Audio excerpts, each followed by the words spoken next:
ନମସ୍କାର। ମଙ୍ଗଳବାର ସକାଳକୁ ସ୍ୱାଗତ। ମଙ୍ଗଳବାର ଅନୁଭୂତିର କଥା କୁହେ। ଆଜି ଗୋଟେ କହିବି ଏମିତି ଅନୁଭୂତି ସମସ୍ତଙ୍କର ଲାଇଫ୍ରେ ସେଇଟା ଅନୁଭବ କରିଥିବେ।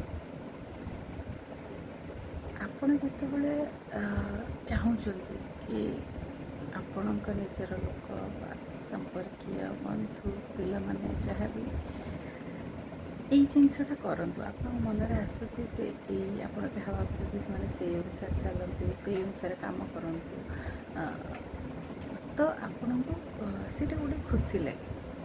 ଆମେ ଯାହା ଭାବୁଥାଏ କିନ୍ତୁ ସେଇ ଅନୁସାରେ ଦୁନିଆ ତ ଚାଲେନି, ସମସ୍ତେ ସେଇ ଅନୁସାରେ କାମ କରନ୍ତିନି।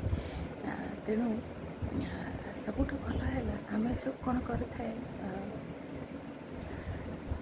ଯେଉଁମାନେ ଆମର ନିଜର ଲୋକ ଆମେ ତ ସେଇ ଜିନିଷକୁ ବାରମ୍ବାର କହିଥାଏ, ନାଇଁ ତୁମେ ଏଇଟା କର, ତୁମେ ଏଇଟା କର, ଏଇଟା କଲେ ଠିକ୍ ହେବ, ଏଇଟା କର। କାହିଁକିନା ଆମେ ତାଙ୍କ ପାଇଁ କନସର୍ନ ରଖେ, ଆମେ ତାଙ୍କ ପାଇଁ ବ୍ୟତିବ୍ୟସ୍ତ ହୁଏ, ଆମେ ସେମାନେ ଭଲ କରନ୍ତୁ, ଭଲରେ ତାଙ୍କ ଜୀବନଟା ଭଲରେ ଯାଉ, ସେମାନେ ସବୁ ଜିନିଷ ଠିକ୍ ଠାକ୍ କେମିତି କରିପାରିବେ। ଆମେ ସବୁବେଳେ ଯେମିତି ଆଜି ପ୍ୟାରେଣ୍ଟ ସବୁବେଳେ ପିଲାମାନଙ୍କ ପାଇଁ ବି ବ୍ୟସ୍ତ ହୋଇଥାଏ ଯେ ପିଲା ଏଇ ସମୟରେ ଏଇଆ କରୁ, ଏଇ ସମୟରେ ପାଠ ପଢ଼ୁ, ଠିକ୍ ସମୟରେ କରୁ, ସବୁ କାମ ଧର ଠିକ୍ ଠାକ୍ ହେଉ, ଏସବୁ ଏଥିପାଇଁ ଆମେ ବହୁତ ବ୍ୟସ୍ତ ହୋଇଥାଏ।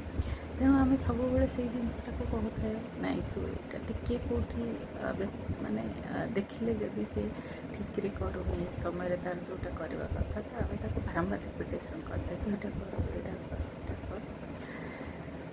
ଆଉ ବେଳେବେଳେ କ'ଣ ହୁଏ ନା ସେମାନେ ବିରକ୍ତ ହୋଇଯାଆନ୍ତି ଆପଣଙ୍କ ଉପରେ, ଯିଏ ବି ହଉ। ବାରମ୍ବାର ଗୋଟେ କଥା କହିଲେ ସେମାନେ ବିରକ୍ତ ହୋଇଯାଆନ୍ତି, ରିଆକ୍ଟ କରନ୍ତି, ଆପଣଙ୍କୁ ତାଙ୍କର ମାନେ ଭାବନ୍ତି ଇଏ ଗୋଟେ ମୋର ମାନେ ଅବଷ୍ଟାକଲ୍। ଏସବୁ ଜିନିଷ ହୁଏ ନର୍ମାଲି ଏଇଟା। ତେଣୁ ଯେତେବେଳେ ବହୁତ ବିରକ୍ତ ହେଉଛନ୍ତି ତ କିଛି ସମୟ ପାଇଁ ସେମାନଙ୍କୁ ଛାଡ଼ି ଦିଅନ୍ତୁ। ଯାହାର ବୁଝିବାର ଥିବ ସେ ବୁଝିବ, ଠିକ୍ କାମ କରିବ, ସମୟର ମୂଲ୍ୟ ବୁଝିବ, ଆପଣଙ୍କ କଥାର ବି ଭ୍ୟାଲ୍ୟୁ ଦେବ। ଆପଣ ରିପିଟେଡ଼ଲି କହିଲେ କ'ଣ ହେବ ନା ସେମାନେ ତାଙ୍କ ଡ୍ୟୁଟି କ'ଣ ଭୁଲିଯାଇ ସେମାନେ ଯେ ଆପଣଙ୍କୁ ଗୋଟେ ଭାବିବେ ଯେ ଆପଣ ତାଙ୍କୁ ସବୁବେଳେ କରୁଛନ୍ତି, କହୁଛନ୍ତି। ତ ଡୋଣ୍ଟ ରିପିଟ୍, ଲେଟ୍ ଦେମ୍, ସେ ବୁଝିବେ, ଯିଏ ବୁଝିବାର ଥିବ ସେ ବୁଝିବ। କିଛି ସମୟ ପାଇଁ ତାଙ୍କୁ ଛାଡ଼ି ଦିଅନ୍ତୁ।